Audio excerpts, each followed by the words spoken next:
ஒரு கிராமத்தில் வீதி ஒன்றில் வயதான மூதாட்டி ஒருவர் கீரை விற்று கொண்டிருந்தார். அதே தெருவில் தன் பேரப்பிள்ளையுடன் பல்லாங்குழி விளையாடிக் கொண்டிருந்தாள் இன்னும் ஒரு மூதாட்டி. கீரை வாங்கலையோ கீரை என்ற மூதாட்டியின் குரலை கேட்டவுடன் தன் பேரப்பிள்ளையுடன் பல்லாங்குழி விளையாடிக் கொண்டிருந்ததை நிறுத்திவிட்டு கீரையை அழைத்தார். ஒரு கட்டு கீரை என்ன விலம்மா? கட்டு 20 ரூபாம்மா. என்ன 20 ரூபாயா? 10 ரூபா தான் தருவேன், ஒரு கட்டு கீரை கொடு. எம்மா எம்மா கட்டுப்படி ஆகாதும்மா.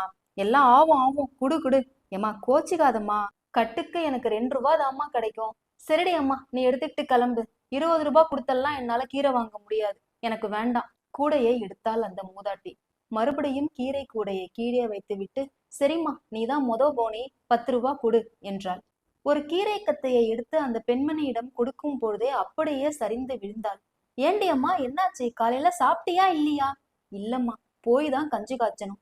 செத்த, இப்படி உட்காரு, வந்துடுறேன் என்று மடமடவென்று உள்ளே சென்று ஒரு தட்டில் 4 இட்லியும் சட்னியும் எடுத்துக்கொண்டு வந்தாள்.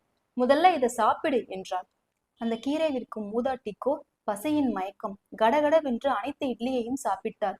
பிறகு தண்ணீரை அருந்துவிட்டு, மகராசி நல்லா இருப்ப, வரேம்மா என்றாள். இந்தா இந்தா, சத்த இரு, 10 ரூபாய் கொடுத்து போகும்போது டீ வாங்கி குடிச்சிட்டு போ என்றாள். இதை அனைத்தையும் பல்லாங்குழி விளையாடி கொண்டிருந்த பேரன் பார்த்து கொண்டிருந்தான். ஏன் பாட்டி, அந்த கீரை பாட்டி கிட்ட 10 ரூபாய்க்கு தான் இவ்வளோ நேரம் சண்டை போட்ட? ஒரு இட்லி 5 ரூபான்னு வச்சுக்கிட்டா கூட 4 இட்லி 20 ரூபாய் ஆச்சு. 4 இட்லியும் கொடுத்து 10 ரூபாயும் கொடுத்து அனுப்புறதுக்கு நீ முதல்லயே 20 ரூபாய்க்கு அந்த கீரை கட்டை வாங்கி இருக்கலாம்ல, அப்படி என்று கேட்டான். அதற்கு அந்த மூதாட்டி சொன்ன பதில்தான் நம்மை யோசிக்க வைத்தது. வணிகத்தில் தர்மம் கிடையாது, தர்மத்தில் வணிகமே கிடையாது. ஆம், வியாபாரத்தில் தர்மம் பார்க்க கூடாது, தர்மத்தில் கணக்கு பார்க்க கூடாது என்றாள்.